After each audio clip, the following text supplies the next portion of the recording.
First officer. हम सही दिशा में जा रहे हैं। कैप्टन। लगता है हम थोड़ा नीचे हैं। एल्टीट्यूड चेक करो।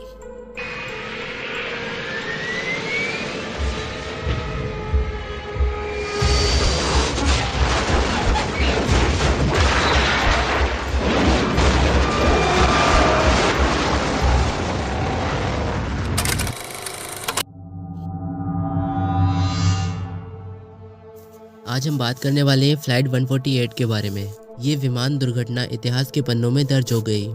20 जनवरी 1992 को फ्रांस के वोगेस पहाड़ों में क्रैश हो गया था। इस हादसे में 87 लोगों की जान चली गई। लेकिन आखिर ऐसा क्या हुआ कि आधुनिक तकनीक से लैस एयरबस A320 विमान इस तरह दुर्घटनाग्रस्त हो गया? क्या ये पायलट की गलती थी या किसी तकनीकी खराबी की वजह जो अगर ना होती तो हादसा टल जाता? आइए इस घटना को विस्तार से समझते हैं।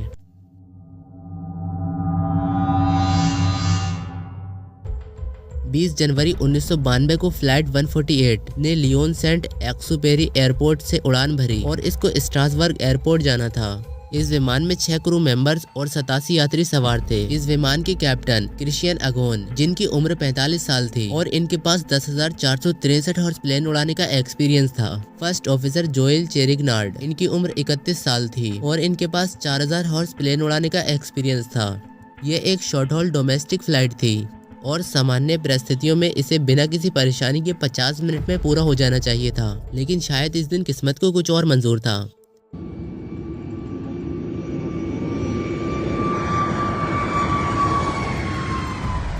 फ्लाइट 148 ने स्थानीय समय के अनुसार 5:20 पर टेक ऑफ किया। सब कुछ सामान्य था, मौसम भी बहुत खराब नहीं था। टेक ऑफ के कुछ ही समय बाद विमान अपने 31,000 एल्टीट्यूड पर पहुंच गया। इस विमान को मैक्सिमम 31,000 एल्टीट्यूड की ऊंचाई तक ही उड़ना था।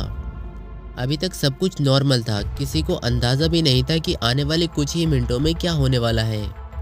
फिर कुछ समय बाद ये विमान स्ट्रासबर्ग एयरपोर्ट पर पहुंचने वाला था। लेकिन फिर अचानक से ही मौसम ख़राब होने लगता है, क्योंकि इस एयरपोर्ट पर पहले से विजिबिलिटी कम है और फिर ख़राब मौसम के चलते कोहरा भी बहुत ज़्यादा है, जिससे कि पायलट को और भी कम दिखाई देता है। अब इस जगह से पायलट को एल्टीट्यूड भी कम करना था।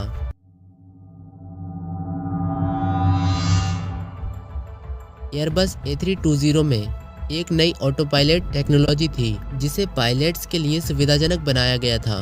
लेकिन फ्लाइट 148 में एक खतरनाक मोड मिक्सअप हुआ। अब विमान को लैंडिंग के लिए नीचे आना था।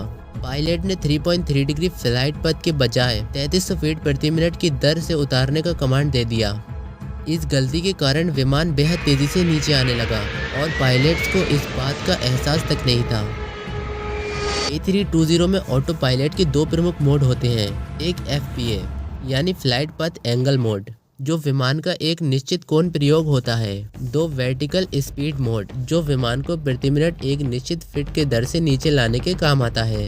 अब पायलट को 3.3 डिग्री FPA सेट करना था, जो लगभग 1500 FPM के बराबर होता है। लेकिन उन्होंने गलती से 3300 FPM सेट कर दिया, जो लगभग 6.5 डिग्री FPM के बराबर था। जैसे जैसे विमान स्ट्रासबर्ग एयरपोर्ट के पास पहुंचा, विजिबिलिटी कम होती जा रही थी। मौसम विभाग ने बताया कि कोहरा बहुत ज़्यादा है, जिससे पायलट्स का रनवे देख पाना बहुत मुश्किल हो गया।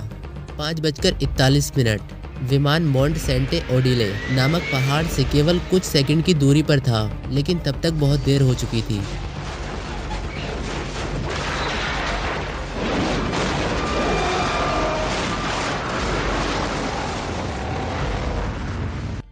पाँच 5:42 फ्लाइट 148 वोगेस पहाड़ों से टकरा गया।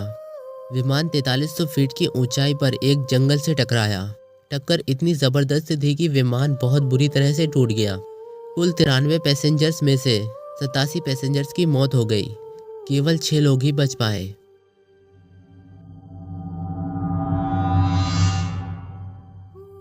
दुर्घटना के बाद बचाव दल को घटनास्थल तक पहुंचाने में 4 घंटे लग गए, क्योंकि इलाका दुर्गम था। रात के अंधेरे और बर्फीले मौसम के कारण रेस्क्यू करना बहुत मुश्किल हो गया था। जो यात्री बच गए वो बहुत किस्मत वाले थे, हालांकि वो भी बहुत ज़्यादा घायल हो गए थे।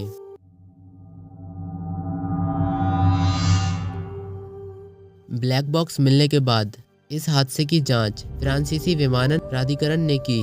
जांच में पाया गया कि पायलट ने गलती से वर्टिकल स्पीड मोड में गलत एंट्री की। कॉकपिट में कोई ऑडिबल अलार्म नहीं बजा, जिससे पायलट को गलती समझने में देरी हुई। मौसम खराब था, जिससे फ्लाइट क्रू को रनवे नहीं दिखा। एयरबस A320 के इंटरफेस में सुधार की ज़रूरत थी। इस घटना के बाद एयरबस ने नए सेफ्टी अलार्म और डिस्प्ले अपडेट्स जोड़े ताकि भविष्य में इस तरह की दुर्घटना ना हो। फ्लाइट 148 की दुर्घटना हमें ये सिखाती है कि छोटी सी गलती भी कितनी घातक हो सकती है। आधुनिक तकनीकें बहुत अच्छी होती हैं, लेकिन अगर इंसान उन्हें सही से ना समझे तो वे खतरनाक भी साबित हो सकती हैं। दोस्तों, अगर आपको ये वीडियो अच्छी लगी तो आप इस वीडियो को लाइक करें और ऐसे ही वीडियोस देखने के लिए हमारे चैनल को सब्सक्राइब भी कर दें। मिलते हैं अगली वीडियो में।